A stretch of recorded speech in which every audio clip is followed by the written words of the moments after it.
Okay, so we're back. We're going to use our lifters now. So you can, if you're more comfortable doing this, you can go back through and do this after you're done thumbprinting. Or I guess you could say background, do your backgrounding almost last. Because if you do this wrong, it'll match your background down. So if you're new to it, probably do their background last and do this lifting first. But if you kind of know what you're doing, you have some time or skill put into it, I'll show you how you can avoid doing it and messing it up. So let's go ahead and jump and do that.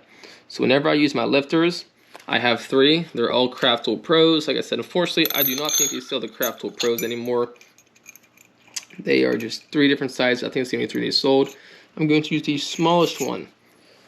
So whenever I use these lifters, back in the beginning when we beveled, how I said we use those undercuts, this is what we're going to do. In same places, we're going to stick that in there. But technically, I'm going to be pulling up just a little bit on this lifter. Excuse me. So that way it doesn't dig down into this leather here. So we're just going to take this, fit it into that spot, and then we're just going to tap it just like that. And we're going to go all the way around. I'm just very slightly lifting up on this, so that way it doesn't indent the bottom. But after I get you spun around here, you're going to see what that actually does. So first off, it lifts the actual pedal up, so it makes that fold look really nice right there. Like I said, if you're not careful doing this, you can smash your background down or smash anything that is behind your wherever you're going to be lifting at. But we're going to slowly go around. You don't have to go too crazy with it, but get it so that way it's pulling that pedal up and really making it look 3D and realistic. Lifting, I absolutely love lifting because it makes the pattern look so cool. So you can see on this actually, you can actually see where it's lifting them pedals up off the leather even more. So we'll go ahead to this side and we'll do the same.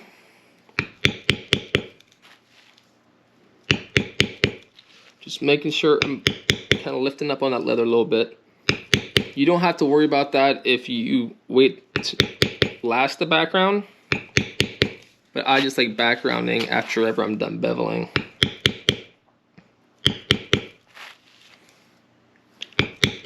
Just like that.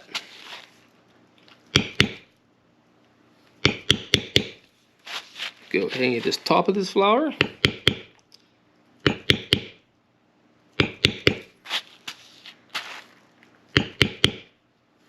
Okie dokie, and we are done with that. So we pretty much, I use as much tool as I can. I am going to use a cedar right here on this flower, just for looks.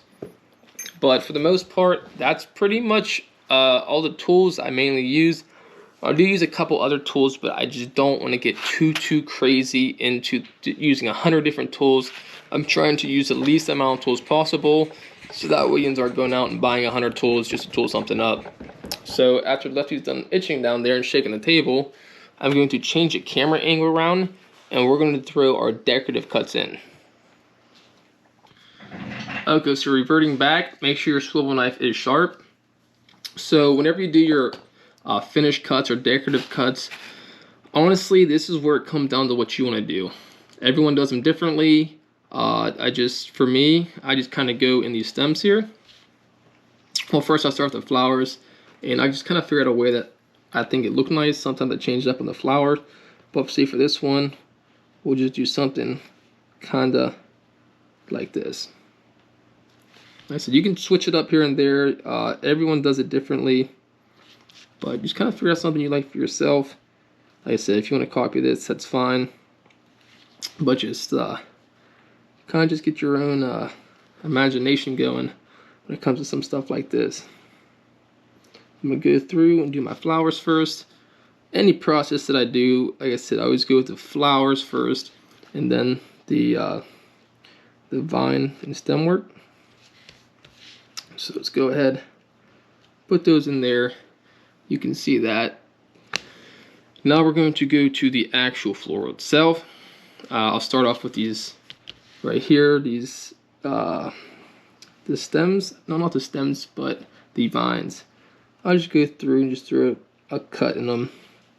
Nothing too crazy. Just go around here.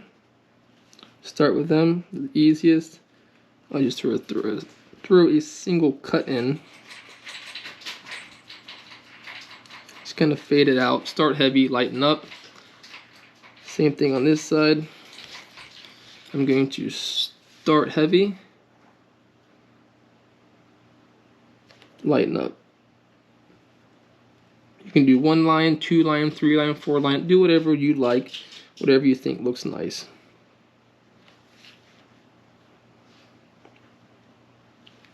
So just like that, working our way around. Okay, all those vines got little decorative cuts in there. So I will just throw a quick little cut in these stems as well on both sides.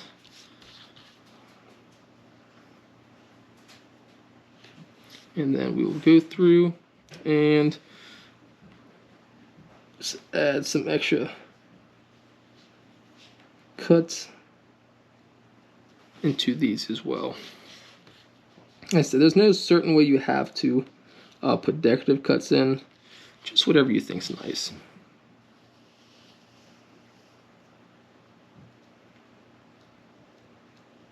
Just gonna do this here.